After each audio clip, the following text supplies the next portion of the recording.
लोकसभेच्या निवडणुकीच्या निमित्तानं मी महाराष्ट्राच्या कानाकोपऱ्यामध्ये सध्या हिंडतोय.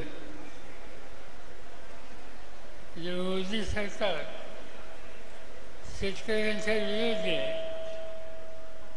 नव्या पिढीची बेकारी कमी करण्यासाठी ठोस पावले टाकत नाही.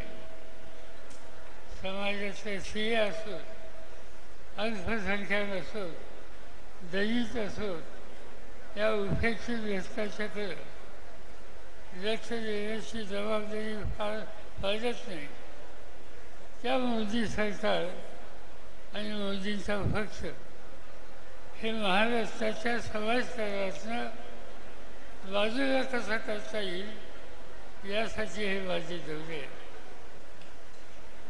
मी सातारला गेलो, पुण्याला गेलो, अहमदनगरला गेलो, नाशिकला गेलो, औरंगाबादला गेलो, जालन्याला गेलो, परभणीला गेलो आणि सोलापूरला आता या ठिकाणी आलो.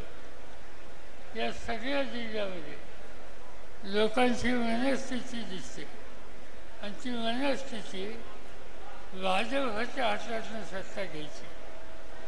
शेतकऱ्याला न्याय मिळायचा असेल तर मोदी सरकार त्यांच्या हातातली सत्ता काढून घ्यायची आणि ती सत्ता काढून घेऊन शेतकऱ्यांचं तरुणांचं नेतृत्व करण्याची ताकद ज्यांच्यात आहे ते प्रत्येक जिल्ह्यामध्ये उद्या करून त्यांना शक्ती द्यायची.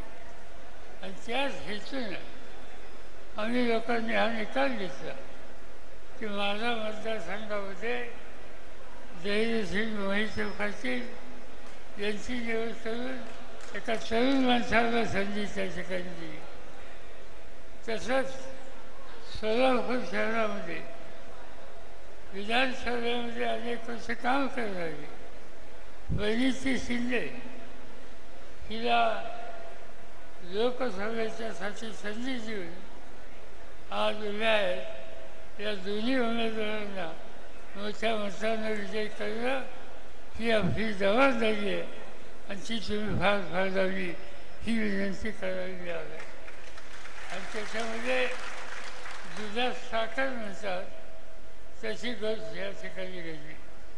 आणि ती दुधात साखर म्हणजे संजय क्षीरसागर गेले 25 वर्ष महड तालुक्यामध्ये साधारण जीवनात काम करत होते.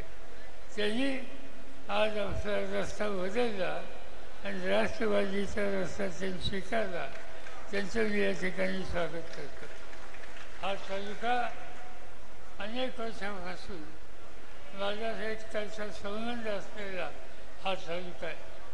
तुमच्यापैकी अनेकांना माहीत असेल 1971 ते 77 या काळामध्ये सोलापूर जिल्ह्याचा पालकमंत्री म्हणून माझ्यावर जबाबदारी होती.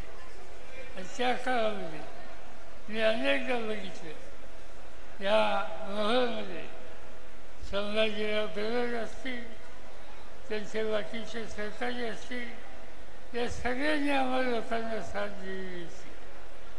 आणि आज पुन्हा एकदा इथं पक्षाची बांधणी करायची आहे, लोकांचे प्रश्न सोडवायचे आहेत आणि ते करायचे असेल